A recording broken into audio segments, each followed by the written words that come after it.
Okay, hi, welcome to a new video. I wanted to do like a get ready with me type video because I've been watching lots of them recently because I'm trying to get some tips on like makeup and stuff. My mirror is up here, which is why I will be looking up whilst my camera, my phone, is down here. But I have a few things I wanted to talk about and I thought it'd be cool to put it in like a get ready with me video so that basically I can just ramble on and get some things done. So I'm just gonna start off with foundation. I've already moisturized my skin. Now this is some very fancy foundation. My mum got it for me. And this is the hello focus. There we go. This is what it is. And it's in the shade Spiced Sand, but it's a very fancy one. And I've used, this is the first foundation ever I've used in my life, but also like don't critique the way that I do my makeup, it's just what works for me. And we're just gonna roll with it. Roll with the stones, is that what the saying is? I don't know, I'm so bad with those types of things, but anywho. So I wanted to talk about, I was watching Faye's video, and I'll probably link it because I'm probably not going to be as coherent as she was in that video, but she was talking about why labeling kids smart is a really bad thing and how negative it is on children's lives and, you know, as they grow up and move on. And she was talking about it from like a really nice perspective because I've applied for medical school and she is a medical student, so it was a really nice like duality, I guess, to watch. I don't know if I'm explaining that very well, but I think it's quite like I wasn't labeled a smart kid until a bit later on in my life. Like later on I mean like secondary school, which is high school, which is like when you're around 11, 12, like that's when I started being labelled a smarter kid. But until that point I was labelled the stupid kid. I wasn't very smart, I was not academically inclined, I started speaking late as a child, like all those types of things. I wasn't described that way, I wasn't seen that way. And other people around me at the time were, and it was extremely disheartening from someone who was so encapsulated and enjoyed typically academic things. Like I've always been a science kid, but at the same time I'm a huge musical theatre nerd. Like I love music, and music was the one thing I could do from a young age. Like I could sing, and I'm not the best, I've never taken lessons for it or anything like that, and I've never been like the lead of a show or anything, but that's just because as much as I loved it, it wasn't really something that I was pursuing because I wanted to be perceived as smart. So things like musical theatre, which is something that I love so much and all of my friends know that, it was something that I had to spend time, you know, not necessarily hiding, but just, I mean, it is hiding. I don't really know where I was going with that, because it was better way to be perceived, like, if that makes sense. And I was watching her video and she was talking about how she was labelled a smart kid and how, Faye, by the way, is who meant by she, and how that affected her life. And I was thinking, you know what, like, either way, being labelled smart and being labelled or not being labelled smart, both of them have negative aspects, because I've had both of them in my life. Like I've been perceived as the smart kid and I've been perceived as the not so smart kid, and both of those things, you know, suck. And it's not, I don't really know how to explain this, it's not a feeling that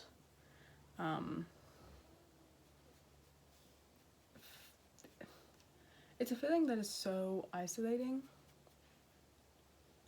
and is so frustrating to deal with. And both ways. And I think, like, if you just let kids enjoy and make anything that they're interested in, whether that's science, whether that's music, whether that's sport, and if just then it's not for a career, it's not for any sort of like monetization, it's just for pleasure from the start. Like, there is no question about whether a kid, oh my god, whether a kid should enjoy something or not. Like, I think that could go really well. And oh my god, what's happened there? And I feel like that would have such a great impact on so many lives. And I think if I had that more, I wouldn't be looking for those things at the age of 18. You know, and I only think it's gonna get worse for me. Like, when I move, I plan to do loads of things that I didn't get to do all the time when I was younger, because I was so focused on like my academics and the career that would get me somewhere. At the same time, there's parts of me which are absolutely, you know, I love the arts, and that's where my heart is sometimes. And as much as I love science, and I will always love science, it's something I don't see myself doing another career. At the same time, I do see myself enjoying my hobbies and enjoying those kind of crafts and skills that, yeah, it may not be a career, it may not make you the smart kid, but it makes you the fun kid, it makes you the one with a personality.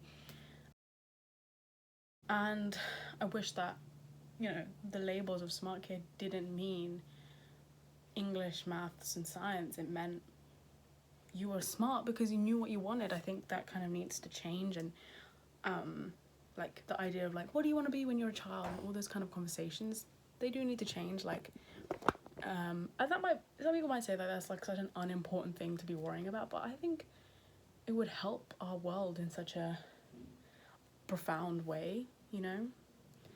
And I think we would go such a long way if those things were talked about and were allowed more. And I'm quite lucky because my primary school, which is, I think, elementary school in the United States, I think that's what it's called, was a very, like, my year group, that is, was very musical. We all loved music. And I'm so glad for that, because I think if I didn't have that constant musical influence, like my year 4 teacher made us listen to Ain't No Mountain High Enough, the Martin Gave one, is that the one it's called? Yeah, I think that's what it is. And we used to dance to it. We used to dance to Shakira, and the football World Cup one, I think that was the one. And it was just like, you know, and we did like, I don't know if all schools do this, but we did like musical production and like all those types of things. And that's what I remember as the times where I really enjoyed just being a child, you know. Me and my sister, I think lots of people can relate to this, did shows for their parents. Like, those types of things need to be, you know, spoken about more. And this constant labeling of, you know, being smart, being all these types of things that are perceived as the best, don't actually, like, I don't remember that part of my life that much. I don't remember those things as much, you know, striving for smartness. I remember that, but I don't remember enjoying it. I don't remember having fun with it.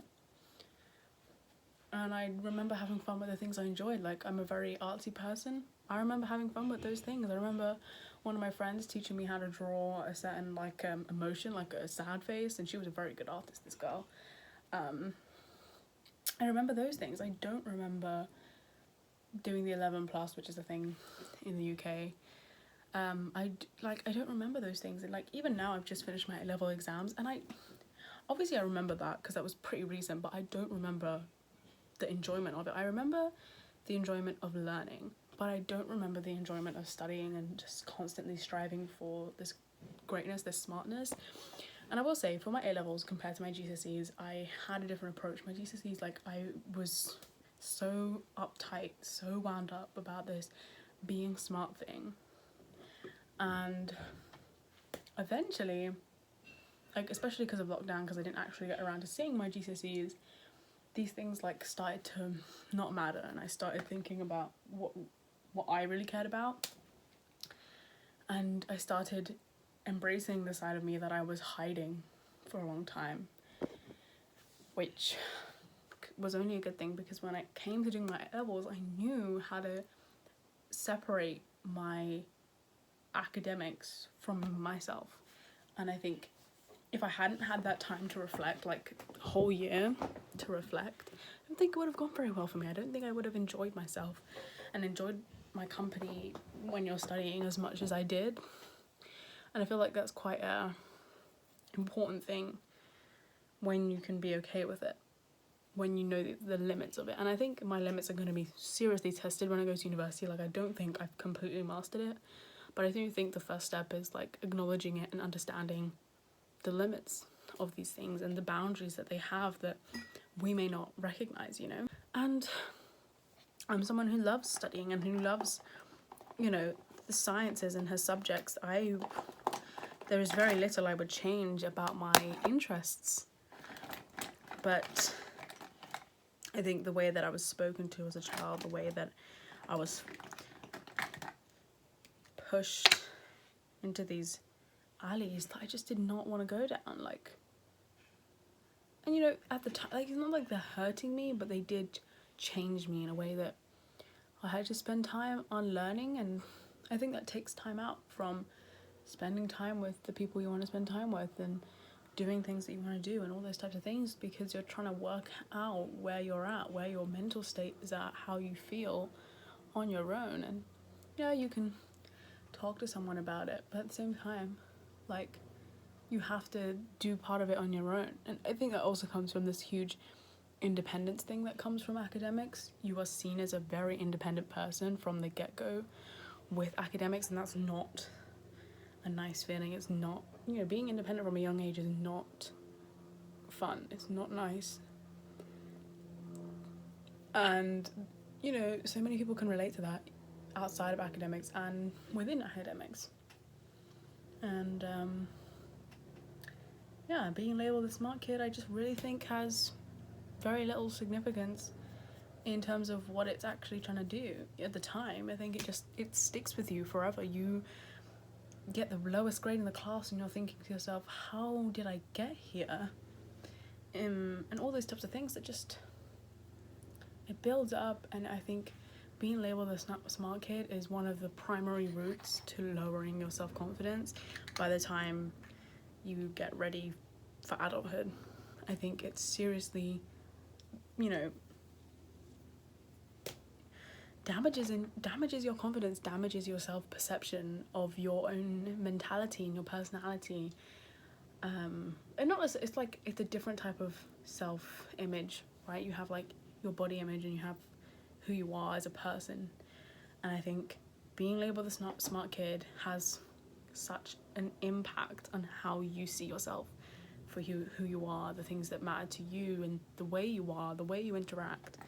I think I could see this happening in so many people around me, and I just wish that it was talked about. I wish it was something we learnt earlier on, and just let children. I think it's so crazy how things that happen in your childhood really affect you for forever. Like, even if you don't remember your childhood, like I have poor memory of my childhood, and yet at the same time I know that it's my childhood that's affecting me now, and it will affect me tomorrow and me in 50 years. Like, it will have that impact, and I just think it's crazy to think about sometimes. But that's just kind of my hot take on it. This is not my usual day-to-day makeup. My day-to-day makeup doesn't include foundation, but I wanted to wear foundation today. I felt like it, so I am. And it's summer right now, so I'm really trying to do whatever I want, because studying really took it out of me. And it links straight back into this, what I was just talking about, you know. I was kind of like a shell of who I was this year, because of exams, because of applying to medicine, because of just academic pressure that I put on myself and that people put on me 7 years ago. So I don't know if anyone's gonna relate to that, but if one person does, then I guess that's a win, right? But yeah, in other words, let's do a little life update because I still have a bit more to go before I'm done with my makeup. It is summer. I have finished my exams. It is currently June the 3rd, July the 3rd of July, and I'm going out for dinner today. That's what's happening. That's why I'm doing my makeup. And today's a Sunday actually, so I was trying not to be on my phone too much, but I did obviously post a video because that's when I post on Sunday, and I think I might stick to that. And I've also been thinking of some YouTube ideas because I'm going on holiday in a week, and I don't know how I'm gonna stick to my schedule because I wanted for at least for the 2 months of summer that I'm off, I wanted to post a video every week, every Sunday. But I realized that this Sunday will be fine, but the next 2 Sundays I'll have a problem because I'm not gonna be at home. I don't know how strong like the Wi-Fi connection and stuff will be for me to upload my video. And also I really don't want to be on my phone on holiday either. Like I don't want to be editing. Actually I probably will do that, but I don't think I want to be like on social media much or like watching anything. Like I just want to read and go out and just relax and just try and take like a huge step back from fast-paced social media, fast-paced life.